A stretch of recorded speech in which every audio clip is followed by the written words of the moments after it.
Je vous laisse maintenant entre les mains de Pierre-Olivier qui va animer ce nouveau panel. Bon après-midi.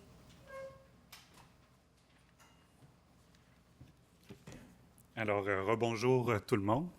Donc, lors de l'organisation de l'événement de cette année, voyant qu'il y avait plusieurs personnes qui s'intéressaient au sujet des incubateurs à travers des démarches de recherche, il nous semblait pertinent de les inviter pour que ces personnes puissent discuter un peu des résultats, de ce qu'ils observent ou de ce qu'elles ont observé à travers ces études-là.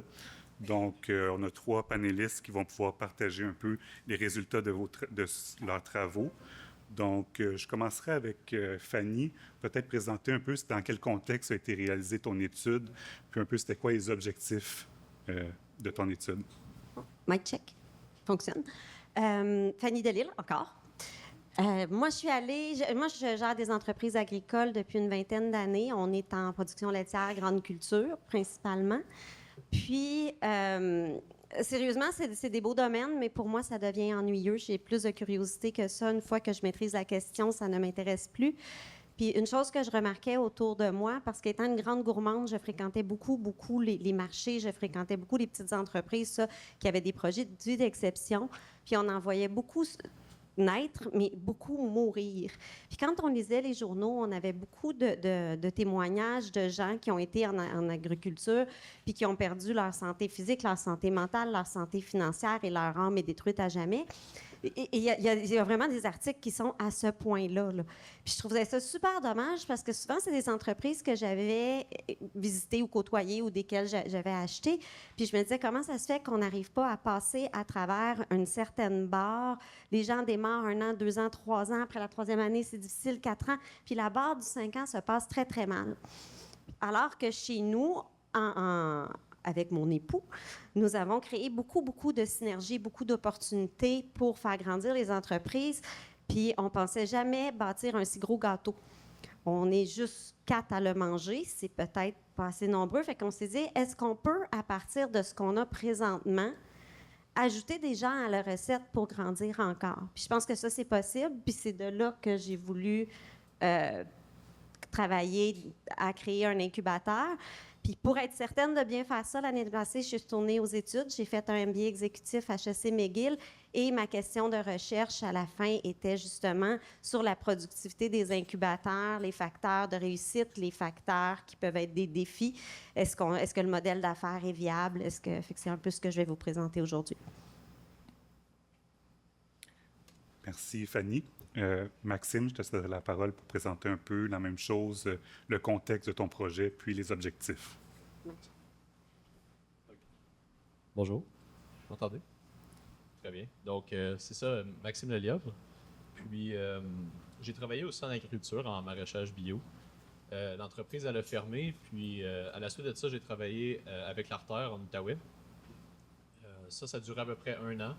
Mais ça a assez piqué ma curiosité. Je travaillais auprès d'un organisme qui gérait le réseau des incubateurs en Outaouais, le réseau Terre.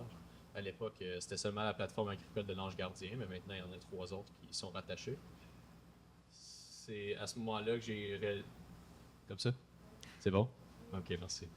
Puis finalement, à ce moment-là, j'ai réalisé que j'avais envie de retourner aux études, puis d'approfondir un petit peu mes connaissances sur qu'est-ce qui pourrait expliquer les enjeux d'établissement agricole au Québec.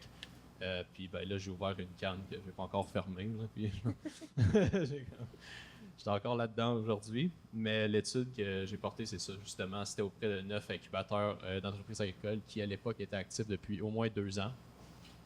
C'était pas mal sur mon critère d'inclusion. C'était dans 8 régions administratives différentes. Donc, il y avait 11 entretiens semi-dirigés. Il y avait aussi une recherche documentaire qui venait avec ça pour situer les incubateurs dans leurs territoires respectifs. Donc, voilà, mon approche est beaucoup plus sur les retombées territoriales des incubateurs, moins sur l'aspect de la performance économique.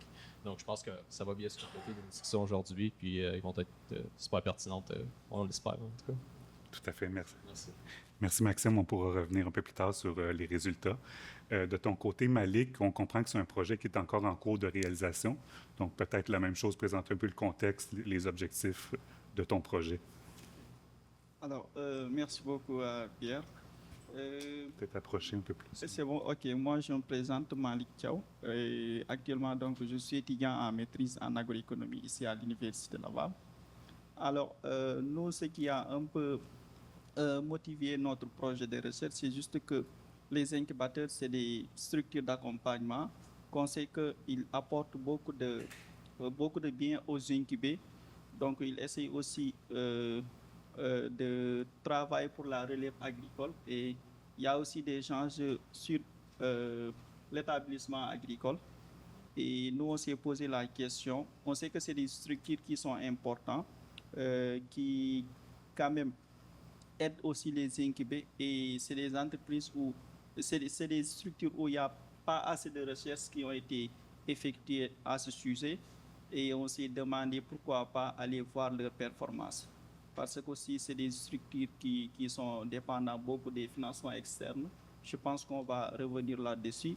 Et c'est ce qui a plus ou moins motivé à aller sur le terrain, donc à essayer de faire une approche collaborative avec l'ensemble des parties prenantes. Ok. Avec l'ensemble des parties prenantes du processus d'incubation, à savoir les entreprises qui sont incubées ou bien qui ont pu avoir les services de l'incubateur. On a aussi parlé avec des financiers ainsi que des responsables d'incubateurs pour bien cerner l'enjeu et tout ce qui est attente envers un outil d'évaluation de ces acteurs-là. OK, merci. Parfait. Merci Malik. On pourra y revenir un peu plus tard à tes résultats pour l'instant dans ton travail. De ton côté, Fanny, tu t'es intéressée aux services offerts par les incubateurs, aux coûts d'opération, aux frais de participation des différents modèles. Donc, peut-être tu as observé aussi une disparité dans les coûts de démarrage d'opération selon les différents types d'incubateurs. Donc, peut-être parler un peu de ce que tu as pu observer de ce côté-là. Effectivement, si on peut conclure une chose de mon étude, c'est qu'il n'y a aucune tendance. Les coûts de démarrage sont de 10 000 à 3 millions. Les coûts d'opération, la même chose, de 10 000 à 1,3 million annuellement. Et il n'y a pas de corrélation entre les coûts d'opération de l'entreprise avec le nombre d'entreprises créées. Là, c'est sûr qu'on s'entend, c'est une recherche. J'avais 21 structures, il y en a 11 qui ont répondu de façon assez complète pour pouvoir aller chercher ces données-là. Fait que ça n'a pas de poids statistique. Ce sont des tendances, ce sont des observations et, en quelque part, mon opinion quelque peu avisée sur la question. Mais il reste qu'au niveau du développement du modèle d'affaires, puis on en parlait ce matin qu'il y a toutes sortes de modèles d'affaires. Il semble qu'en ce moment, il n'y a rien de déterminé qui est un montant approprié pour accompagner et créer des nouveaux agriculteurs. En ce moment, le coût médian, c'est environ 50 000 $ par agriculteur, plus 90 000 $ d'investissement de départ. C'est sûr que les incubateurs étant relativement jeunes, ça augmente le coût de départ, mais il reste qu'il faut être conscient qu'en moyenne toujours, il y a un coût d'accompagnement qui dépasse de 100 000 $ par nouvelle entreprise créée. Fait que ça, c'est une question à réfléchir au niveau de l'utilisation des fonds publics.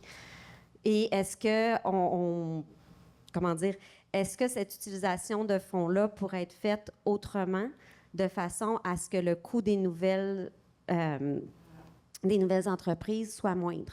Par exemple, le gouvernement investit dans les stages vétérinaires 15 000 $. Fait qu'eux, ils se disent, pour faire un nouveau vétérinaire, on pense que le montant approprié, c'est 15 000 quelque chose de $. Quel serait le montant approprié pour créer une entreprise agricole? Parfait. Merci, Fanny.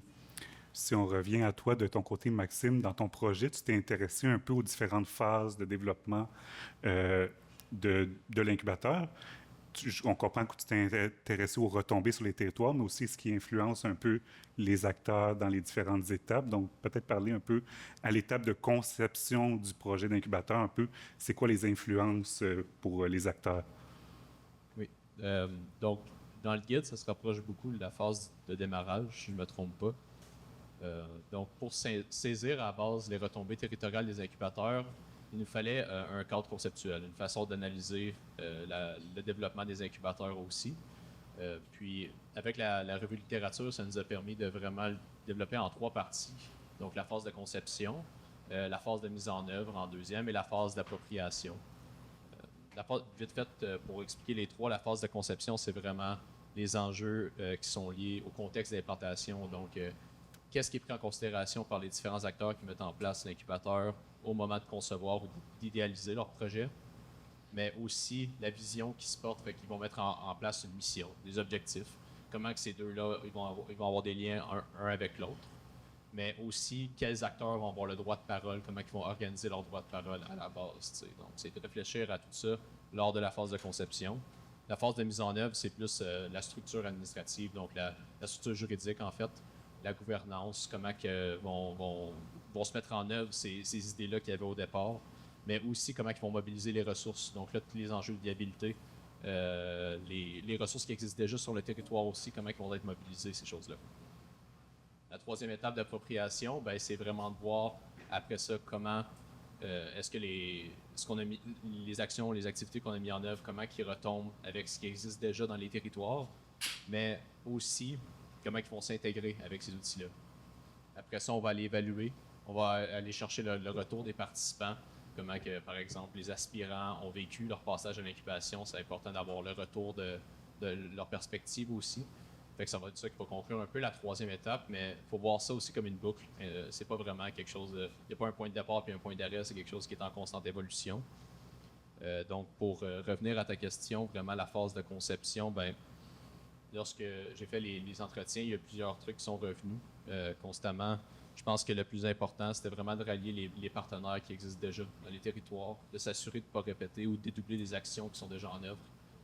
Parce qu'il y a beaucoup de gens qui tiennent d'une façon ou d'une autre au renforcement de leur système alimentaire territorial, que ce soit au niveau de la région, de la municipalité. Il y a déjà des actions qui sont mises en place.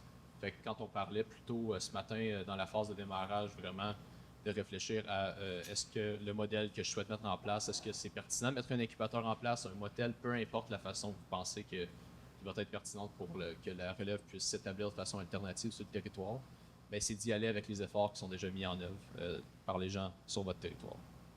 Un autre point qui a vraiment été relevé, c'est de s'inspirer d'ailleurs. Il y a des gens, par exemple, la plateforme agricole d'Ange Gardien, ben, il y avait l'incubateur à Mirabel dans le temps qui se sont inspirés de le centre intervalle au Vermont, par exemple. Aujourd'hui, il y a des gens qui peuvent s'inspirer de la plateforme agricole d'Ange Gardien, donc de constamment aller voir c'est quoi les modèles qui sont à l'extérieur. C'est quelque chose qui était très important, de ne pas réinventer la roue, en fait, si tu n'as pas besoin de le faire. Puis, encore lié au territoire, parce que c'était vraiment ça l'axe de recherche, là, c'est l'orientation de la recherche, c'était vraiment se situer par rapport à ta position géographique. Si vous êtes plus sous influence métropolitaine, de s'ajuster à cette réalité-là.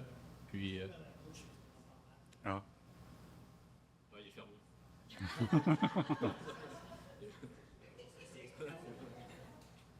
Voilà. Ah oui? C'est mieux comme ça? C'est mieux. OK. Parfait. Je pense qu'il n'y avait plus de batterie. Il n'y a plus de batterie, je pense. Ouais. En tout cas. Donc, c'est ça, c'est s'adapter à son positionnement géographique aussi, ça c'est important. Que tu sois d'influence métropolitaine, que ce soit à Québec, Montréal ou Gatineau, ou tu sois en région intermédiaire, par exemple les régions périphériques de l'Outaouais le sont, mais aussi je pense au Bas-Saint-Laurent qui peut l'être plus près de Québec aussi, ou en région périphérique. Par exemple dans la Côte-Nord, en Abitibi ou en Gaspésie. C'est s'adapter aux réalités qui sont sur le terrain aussi. Finalement, de cette phase-là sortait vraiment le constat de la transparence, l'importance de la communication entre les différentes parties prenantes. Puis ça, je pense que c'est vraiment comme le point central, le nerf de la guerre, parce qu'il y a tellement de participants et de gens qui se préoccupent des enjeux alimentaires sur leur territoire que quand tu proposes une alternative pour l'établissement agricole, ben, tu vas attirer l'attention de beaucoup plus de gens que tu le pensais initialement. Fait que c'est de mettre des canaux de communication en place pour que ces gens-là puissent tout s'écouter. Donc, ça fait partie des résultats que ressort de la phase de conception. Parfait, merci Maxime. De ton côté, Malik, dans le cadre de ton projet, tu as réalisé une revue de littérature sur les principaux indicateurs de performance une revue de littérature sur la performance interne des incubateurs. Donc, peut-être voir un peu qu'est-ce que tu as pu dégager de cette revue de littérature-là, c'est quoi les principaux indicateurs que tu as pu observer dans la littérature. D'accord. Donc, nous, on a introduit un peu la littérature par rapport aux études antérieures qui ont été effectuées dans le cadre des incubateurs en général. Donc, au lieu de spécifier les incubateurs agricoles, et ce qui a été découvert, c'est que les incubateurs, quand même, c'est des structures que beaucoup d'études ont été effectuées, mais il n'y a pas un consensus par rapport au processus d'analyse de la performance de ces structures.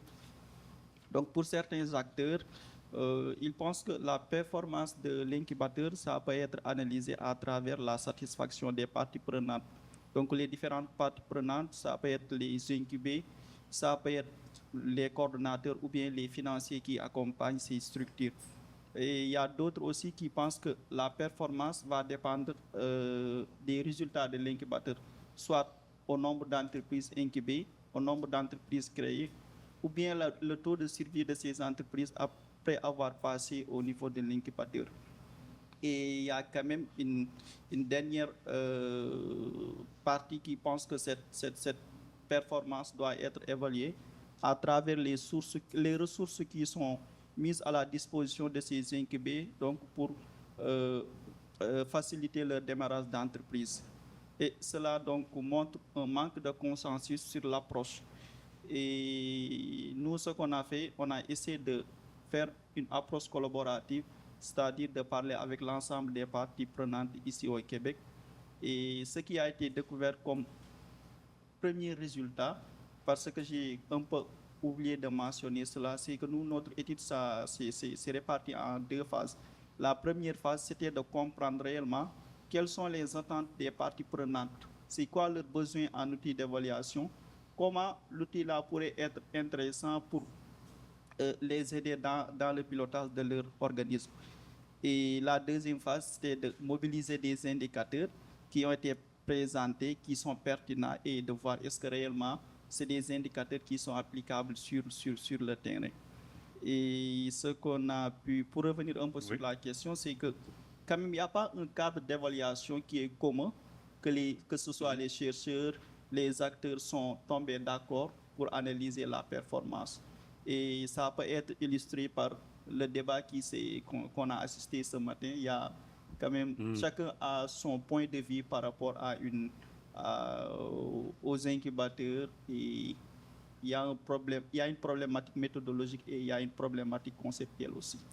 Ouais. Mais je pense que quand même, tu as pu observer que certains indicateurs il y a comme une unanimité quand même de certains indicateurs par rapport, malgré qu'il y a une diversité d'acteurs qui ont une perspective différente sur les retombées que doit avoir l'incubateur. Il y a certains indicateurs qui sont assez communs, là. Oui, effectivement. Donc, pour parler en premier des approches d'évaluation, donc on sait que les approches d'évaluation, la satisfaction des parties prenantes et des objectifs, ce sont deux approches qui sont vraiment considérées comme indispensables, voire même très très pertinentes pour évaluer la performance des incubateurs.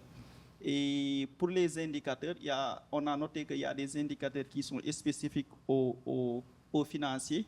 Pour eux, la performance de l'incubateur, donc, c'est juste l'impact que l'incubateur a sur les retombées. C'est-à-dire, les retombées, ça peut être le nombre d'entreprises créées, le nombre d'entreprises implantées dans une MRC. Et pour les incubés, eux, c'est quand même l'infrastructure, donc la qualité des infrastructures, donc la durée de l'incubation. C'est des indicateurs qui sont très importants. Mais pour les coordonnateurs, c'est le financement et aussi la disponibilité des ressources foncières. Parfait. Merci, Malik. Dans ton projet, Fanny, tu as observé par rapport aux services qui sont offerts par les incubateurs qu'il y a quand même une convergence entre les services qui sont plus importants pour les utilisateurs que pour ceux que les porteurs des incubateurs, ce qu'ils considèrent comme important comme service, bien, ça coïncide bien avec les attentes des utilisateurs. Donc, peut-être nous parler de c'est quoi les services qui sont les plus valorisés dans ce que tu as pu observer dans ton étude, là. Dans mon étude, j'ai fait une analyse de double matérialité. Ça a l'air compliqué, mais c'est bien simple. C'est que tu poses la question à 2 groupes pour leur demander cette chose-là est-elle importante ou pas. Moi, j'ai été avec des facteurs discriminants, c'est-à-dire que c'est une échelle de 4. Ce facteur-là est inutile, il est intéressant, il est réellement utile ou il est nécessaire à l'implantation d'une entreprise agricole. J'avais une 40aine de facteurs. Puis, chacune des parties prenantes, soit les structures d'accompagnement, parce que moi, j'ai été at large, là, incubateur, accélérateur, motel, peu importe comment tu t'appelais, j'avais pas cette discrimination-là. Et les gens qui ont reçu les services de ces structures d'accompagnement-là, on leur demandait de juger qu'est-ce qui était vraiment le plus utile et ce qui ne servait absolument à rien. Évidemment, le nerf de la guerre, c'est l'accès à la terre. Et de loin, c'est l'accès temporaire et l'accès permanent à un site de production. Ensuite de ça, il y a évidemment ce qui est très commun dans les incubateurs, accès à de la machinerie, accès à de l'irrigation, accès à un réseau. Ce qui est plus intéressant, c'est qu'à un moment donné, on voyait des dichotomies. En général, les personnes qui sont accompagnées trouvent tous les services un peu plus importants que les entreprises qui accompagnent. Puis ça, c'est peut-être une expression du manque d'expérience, puis peut-être comme du stress de partir en entreprise. Mais un endroit où les structures d'accompagnement étaient plus faibles et les personnes accompagnées, et ainsi que toutes les instances que je connais de démarrage auprès des gouvernements, auprès des banques, les bailleurs de fonds sont importants, c'est dans le pré-démarrage, dans la pré-planification, de dire, OK, là, je monte mon projet, puis cet aspect-là était considéré quand même beaucoup moins important ou n'était pas offert dans les structures d'accompagnement, alors que pour les personnes accompagnées, c'était quelque chose qui semblait être un besoin, mais qui est aussi reflété dans les bonnes pratiques de démarrage d'entreprise. Fait qu'à ce niveau-là, les structures d'accompagnement avaient peut-être une petite lacune. La même chose dans le mentorat. Puis ce qui est étonnant, c'est qu'il y a un aspect qui se donne à peu près nulle part, qui est le soutien à la santé mentale, qui a été jugé important par tous. Fait que ça, c'est quand même une découverte, si on veut, mais en même temps, un signal que le travail d'agriculteur ne peut plus être ce qu'il était, qui est chez nous, là, que le mode d'opération, c'est tu travailles jusqu'à temps que tu meurs. Fait que l'idée, c'est que les gens aspirent quand même à un niveau de vie puis un niveau de confort qui est différent d'autrefois, puis il faut le considérer de façon importante dans le projet, sinon le projet tombe. Parfait. Merci, Fanny. Maxime, dans ton mémoire, tu identifies différents modèles d'agriculture, donc peut-être nous en parler un peu, puis comment est-ce que tu vois l'insertion des incubateurs agricoles dans ces différents modèles? Oui, donc à la base, c'est intéressant d'un point de vue conceptuel ou théorique de saisir dans quel type, dans quel modèle agricole appartiennent les incubateurs. Donc, je pense qu'à la base, on connaît tous le modèle agricole productiviste, ou si on veut traditionnel, où les acteurs de soutien classiques sont l'UPA, le MAPAC. Donc, on a une visée de mise en marché plus collective avec celle-là, plus uniformisée, plus standardisée. À l'opposé, tu aurais un modèle agricole plus territorialisé. Donc, Chantal Doucet, qui a fait ses études aussi à l'UQO, elle a déposé une thèse sur ce modèle-là, le modèle agricole territorial, qui se différencie du modèle agricole productiviste de différentes façons. Donc, de un, sa logique est territorialisée. On va viser des acteurs qui sont beaucoup plus locaux, qui sont beaucoup plus variés aussi. Par exemple, dans le mémoire, j'en ai ressorti plusieurs des entretiens et des recherches documentaires, principalement 4 groupes qui gravitent autour des incubateurs d'entreprises agricoles. On a les acteurs agricoles, donc les agriculteurs, les aspirants, les gens en soutien au MAPAC, les gens qui accompagnent aussi. Les acteurs non agricoles, les élus, les citoyens, les bénévoles, qui font partie de la démarche d'incubation aussi de différentes façons, des fois de près, des fois de loin dans les activités. Le troisième groupe, ce sont les organismes porteurs, donc avec leurs gestionnaires, leurs employés, les gens qui gèrent vraiment l'initiative. Et le quatrième groupe, ce sont les développeurs. Donc des gens d'habitude qui font partie des organismes municipaux, des agents de développement, mais aussi des personnes qui gravitent dans d'autres départements que celui de l'agriculture au municipal ou à la MRC. Donc ça peut être dans le milieu du tourisme, dans le culturel, dans le milieu de la santé aussi, mais qui peuvent participer par des moyens financiers ou d'autres moyens. Ils vont s'impliquer au développement de l'incubateur. Donc, c'est pour ça que je suis venu insérer les incubateurs d'entreprises agricoles plus dans le modèle agricole territorial, où il y a une panoplie d'acteurs qui vont s'inscrire, qui ne sont pas nécessairement là dans le modèle agricole productiviste, parce que les retombées sont pour les territoires et non pour une consommation autre à l'extérieur du territoire principalement, parce que la mise en marché est plus étroite. Les distances entre la production et la consommation le sont aussi. Puis donc, voilà ce qui différencie vraiment le modèle agricole productiviste du modèle agricole territorial et pourquoi, rapidement, les incubateurs font partie du modèle agricole territorial. Oui. Merci, Maxime. J'ai une question pour toi, Malik, mais elle va s'adresser aussi aux autres panélistes. Donc, jusqu'à maintenant, dans ton travail, c'est quoi qui t'a plus marqué comme résultat?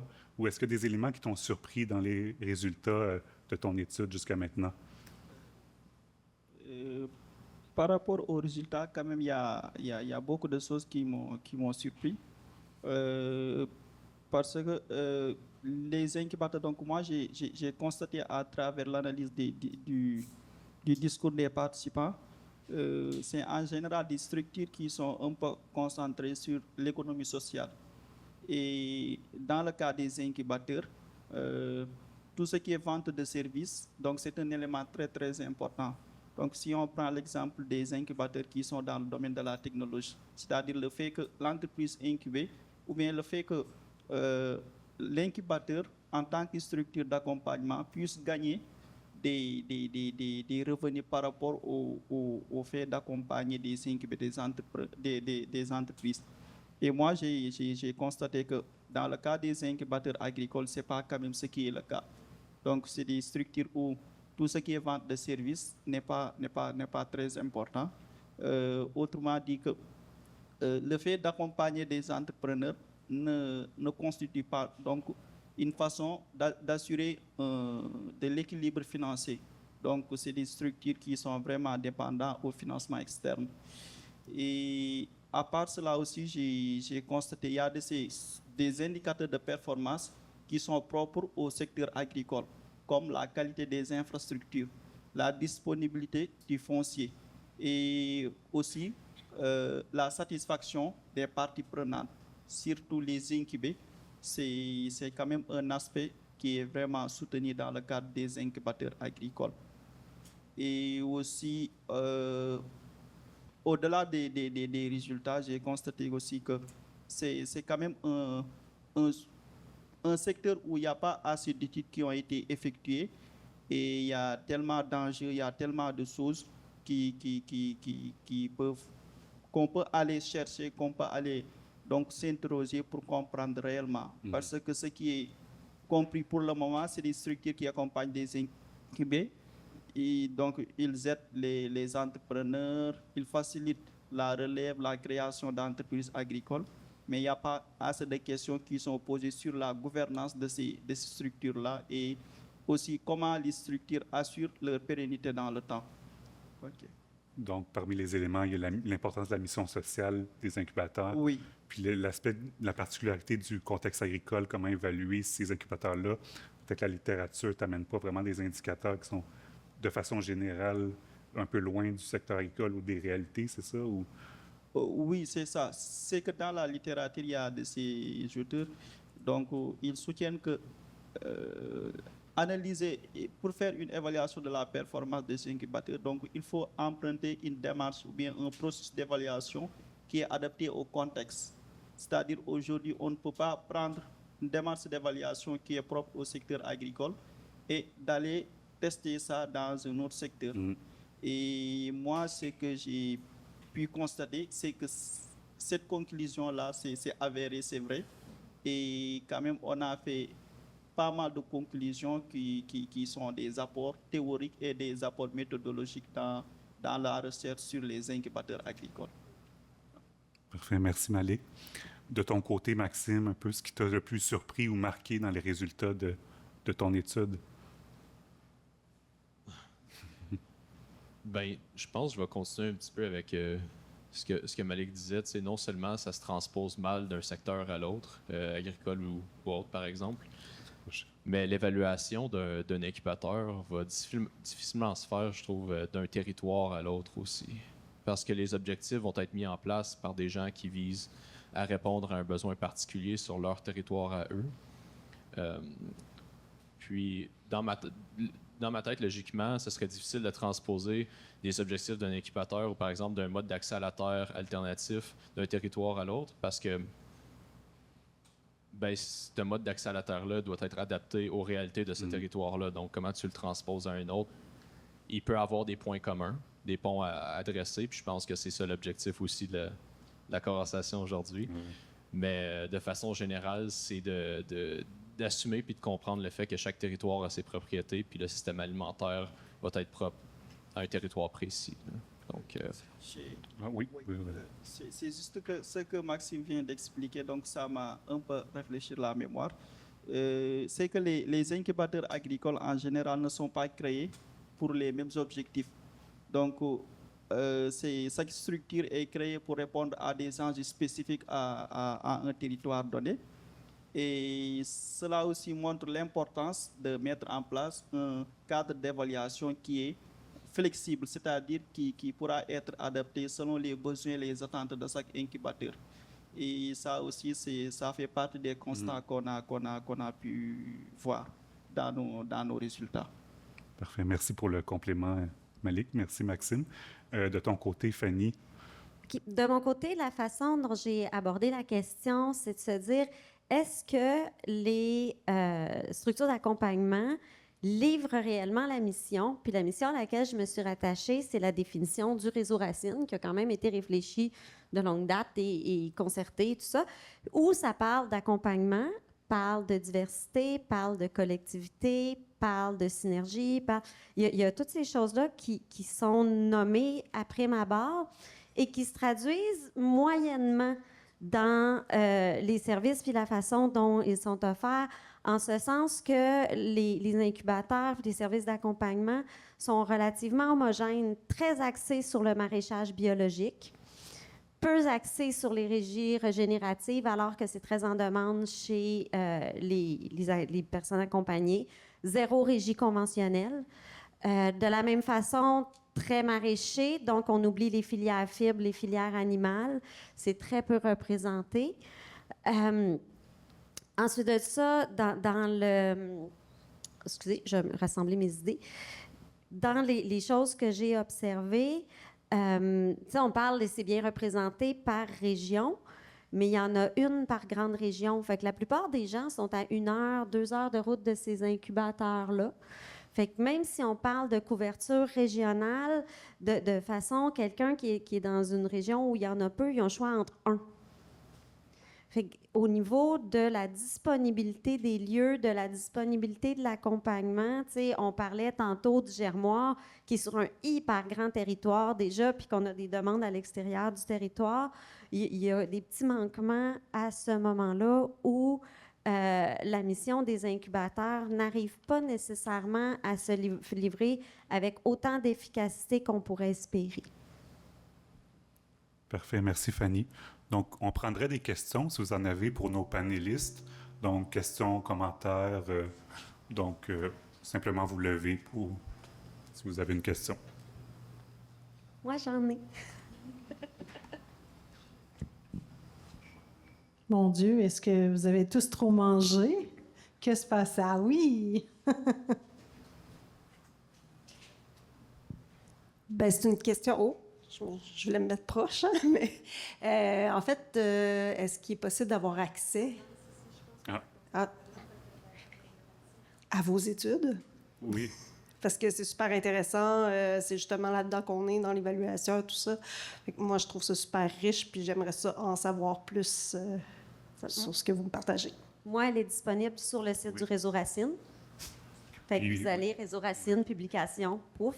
Je vous avertis, c'est long. Je vous invite à passer certaines sections puis aller là où ça vous intéresse. Il y a une table des matières pour vous aider. Puis du côté de Maxime aussi, ça va être mis en ligne dans les prochains jours. Du côté de Malik, bien, c'est sûr, c'est un projet qui est encore en cours de réalisation, là. Mais c'est sûr qu'une fois que ce sera terminé, bien, on va pouvoir l'héberger. Oui, puis pareillement, il y a une table de matière. Ne lisez pas toute la patente. Là. Il y a toujours un résumé hein, au début d'un mémoire. Est-ce qu'on a d'autres? Oui? J'ai retenu la leçon. Voilà. Bon. Donc, toujours Benoît de l'Artère. En fait, c'est plus un commentaire qu'une question. Tout à l'heure, Fanny, tu as abordé rapidement la notion de coût collectif au soutien à un entrepreneur ou une entreprise. Puis là, je retiens des propos de Maxime et de Malik, qui, dans le fond, chaque incubateur répond à un besoin différent, donc va avoir des besoins, puis un coût différent, bien évidemment. Puis tu parlais d'à peu près 100 000 par entreprise. Dans ta réflexion, est-ce qu'il y avait une analyse du fait que, dans le fond, la structure, souvent, va rester, puis il va y avoir une répétition du nombre de personnes, donc peut-être que le coût est amorti sur plus de personnes que sur une. Puis, tu sais, juste un comparatif, dans l'industriel, quand le gouvernement soutient habituellement la création d'emplois, on parle facilement de 70 à 80 000 $ par emploi. Donc, tu sais, je trouve qu'à 100 000, on n'est pas si mal. En fait, oui, j'ai calculé ça, puis c'est ce que je vous disais surtout au niveau des investissements, que nécessairement, quand les entreprises vont avoir une plus longue vie, ça va être réparti sur plus de monde. Puis, 100 000, c'est pas une critique. La question, c'est de se poser, je pense qu'il faut toujours se remettre en question, puis se poser la question, s'il y a des gens qui en produisent pour 30 000, puis qu'il y en a d'autres que c'est 300 000 produire une entreprise, il y a peut-être une réflexion de productivité à faire là, tout en se posant la question sur c'est quoi la mission qui est livrée aussi, parce que la mission n'est pas pareille. Par contre, même si ça coûte, puis là, le calcul est plus ou moins triché, parce que moi, j'ai calculé le nombre de personnes qui passent, mais j'ai calculé le coût de production sur toutes ces personnes-là. Fait qu'un incubateur qui va accueillir 10 personnes, mais qui va faire 2 entreprises, a quand même fait d'autres travails qui ne créent pas des entreprises. Mais il empêche aussi la création d'entreprises qui ne réussiront pas.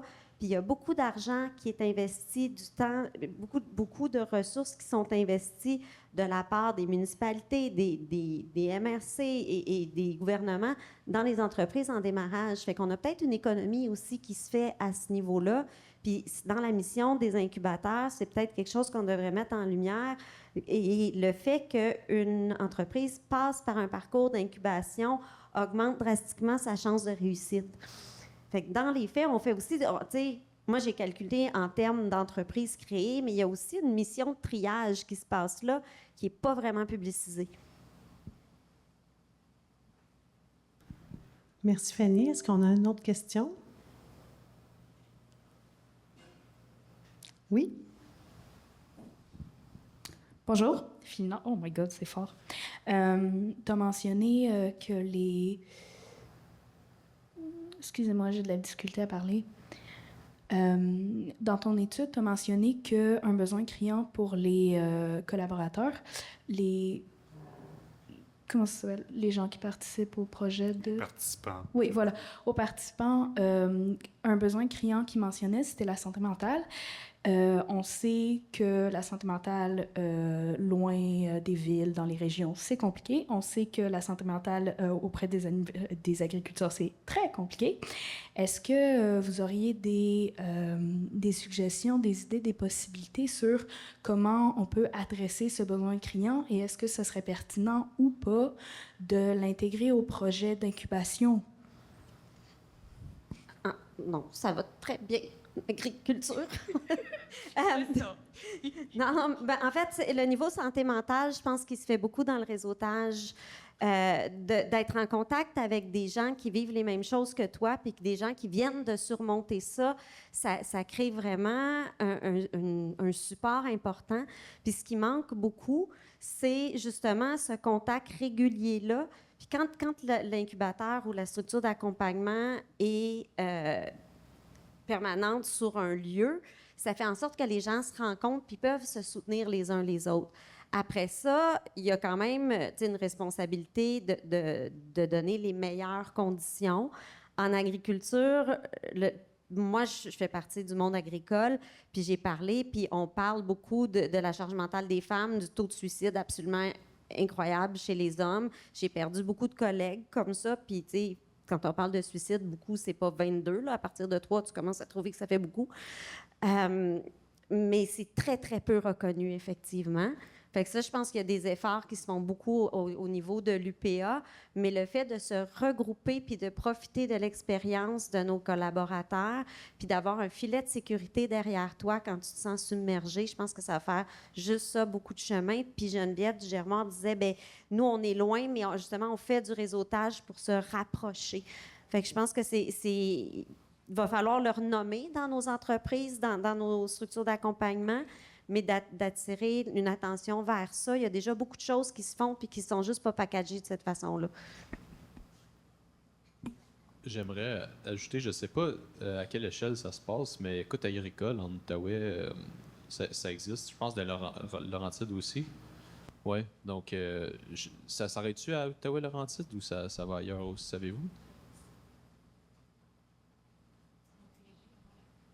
Bien, il y a des travailleurs de rang là, dans toutes les régions maintenant. Donc, tu sais, de rapprocher les structures d'accompagnement, d'incubation, modèle agricole, peu importe, avec les gens d'écoute agricole, je pense que c'est la base aussi. C'est vraiment de faire partie du réseau de connaissances des services qui sont disponibles aux agriculteurs. Maintenant, avec écoute agricole, je pense que c'est un bon moyen un bon premier pas, du moins, pour les nouveaux agriculteurs, d'être conscients que ce service-là existe. Là. Bien, il y a un programme aussi pour former les gens, accompagner les gens en difficulté. C'est sur une base volontaire de s'inscrire puis d'en faire partie. Peut-être que dans les incubateurs, on pourrait avoir une personne formée dans chaque incubateur. Là, le parcours de formation n'est pas énorme. Je ne me souviens plus exactement. Sentinelle, exactement.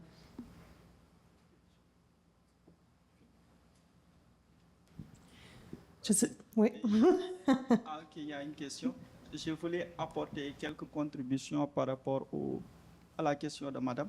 Et c'est quand même un aspect qui est considéré comme pertinent dans le processus d'évaluation des incubateurs. Et c'est souvent nommé la qualité du réseau développé à travers l'incubateur. Et pour certains incubés, l'incubateur, donc, ça constitue comme une assurance donc, qui leur donne plus de motivation à aller de l'avant vers la création de l'entreprise. Et aussi, pour les aspects, nous, ce qu'on a pu constater aussi, la qualité du réseau développé à partir de l'incubateur, c'est un aspect important. Et je pense qu'aussi, on peut inclure l'aspect de santé mentale dans ce contexte-là aussi. Oui, merci. Beaucoup, Malik. Oui, j'avais une intervention à l'arrière. Merci. Bonjour, je m'appelle Geneviève, je suis des agricultrices du Québec, donc je suis particulièrement interpellée là, par les questions que vous posez, entre autres au sujet de la santé mentale. Évidemment, en fait, c'est évident pour moi, mais souvent, les préoccupations sociales, on se rend compte que dans les familles agricoles, elles vont d'abord partir des femmes. Donc, c'est vraiment des sujets dont il est question chez nous au quotidien. Il y a différents types d'activités, d'ateliers qui sont offerts dans l'ensemble des régions du Québec, en virtuel, évidemment. Et on est toujours prêt à développer d'autres collaborations. Par rapport aux différents programmes qui existent, là, vous parliez des travailleurs de rang qui sont de plus en plus connus et reconnus dans les différentes régions du Québec, soit par le biais d'écoute agricole ou de ACFA, au cœur des familles agricoles. Puis il existe aussi le programme Sentinelle, vous en avez parlé, puis il y a aussi un programme d'aide aux producteurs et productrices agricoles de l'UPA qui permet d'avoir un soutien familial, un peu sous forme genre d'assurance là, offert par les compagnies. Donc, il y a des frais, si je ne me trompe pas, c'est 200 $ par année. Puis ça permet ensuite à la famille agricole, donc l'ensemble des membres de la famille, d'avoir accès à de la télémédecine. Par exemple, en région rurale, ça donne un bon coup de main. Des services de travailleurs sociaux, des gens d'assurance pour du soutien professionnel. Donc, il y a des services qui existent, mais ils ne sont pas connus. Donc, en voici quelques-uns. Merci beaucoup. Oui. Bonjour. Oh. Je n'ai pas besoin d'être aussi proche que vous, j'ai l'impression. Bonjour, Antoine Thibault-Lepage, CDA de la MRC de Laurentides. Je suis conseiller pour le secteur bioalimentaire. Fanny, tout à l'heure, tu parlais de la question des distances des entrepreneurs par rapport aux incubateurs agricoles.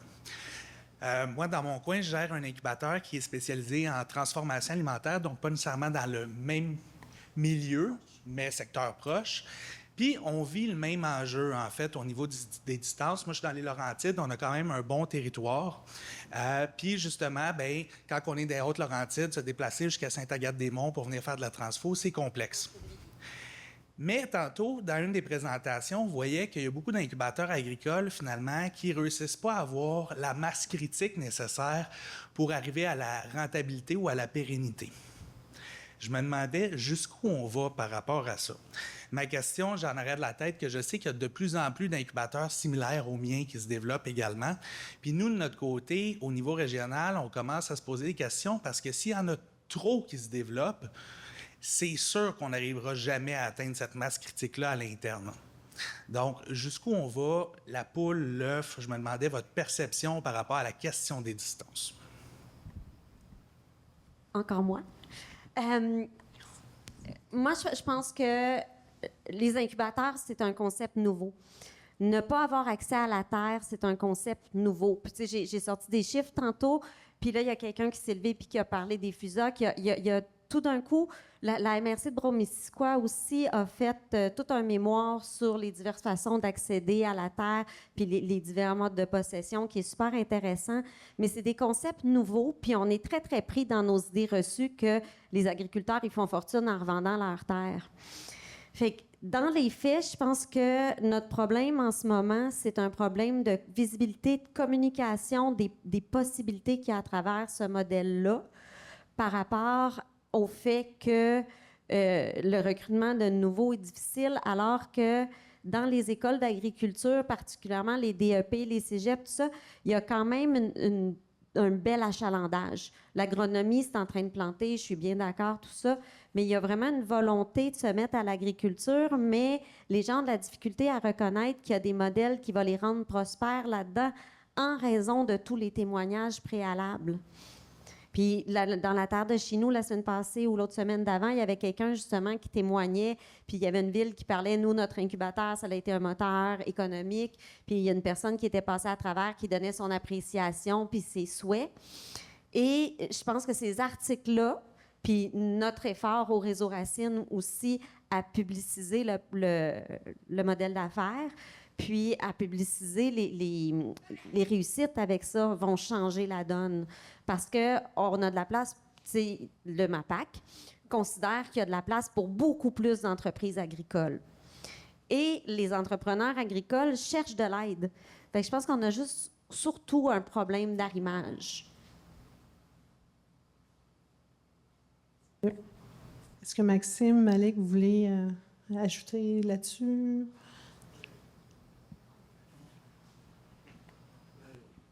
Oui, peut-être moi, ce que je vais un peu ajouter par rapport à la réponse de Fanny, c'est par rapport à la localisation. Parce que aussi c'est un enjeu que nous aussi, à travers la littérature, on a pu constater que la localisation des incubateurs dans leur territoire, c'est quand même un enjeu. Et cela est encore amplifié au fait que le grand public, peut-être c'est des structures qui sont un peu nouveaux dans le contexte québécois, ils ne sont pas connus leur intérêt réellement. Si on prend l'exemple des incubateurs qui sont peut-être dans le contexte français en France, donc c'est des structures qui sont largement connues par un grand public et aussi il y a un accompagnement en termes de visibilité par les structures et par tout ce qui est gouvernement. Et contrairement ici au Québec, on sait que c'est des structures qui sont nouveaux. Ils sont vraiment importants dans l'accompagnement des entrepreneurs, mais il y a un manque de visibilité qui fait qu'ils ne sont pas vraiment connus.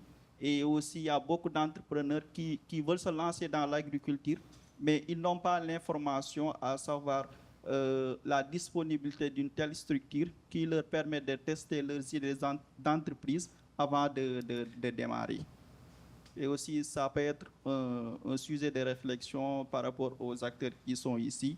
Comment réfléchir pour rendre les incubateurs plus visibles, qu'ils soient plus connus aussi au niveau du grand public et aussi de montrer l'entrée des incubateurs. Quand même, c'est des aspects qui ne sont pas encore très, très connus par le grand public.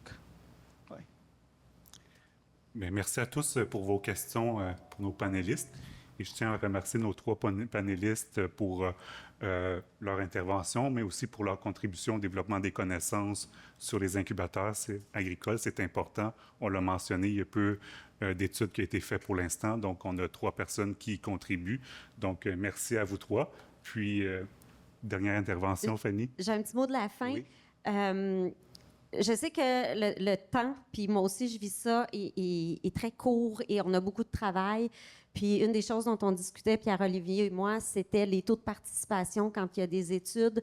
Et c'est hyper important en ce moment pour faire, pour rendre les réseaux d'incubateurs pertinents, d'avoir plus de données. Fait que s'il y a un geste que vous pouvez faire dès aujourd'hui, puis on s'entend que si vous passez 4 heures par année, c'est 0,5 % de votre temps de travail là, global sur les 2000 heures. C'est très peu d'investissement pour nous donner le pouvoir puis d'avoir des choses cohérentes puis des choses pertinentes à dire et à faire reconnaître ce modèle-là. Fait que je pense que le prochain pas utile que vous pouvez faire à très peu de coûts, c'est de participer à la construction du modèle. Tout à fait. Merci, Fanny. Donc, oui, Maxime, oui. Cela dit, j'aimerais remercier toutes les personnes dans la salle qui ont participé à mon étude. De même. Bien, merci à vous 3. Puis, bonne fin de journée à vous tous.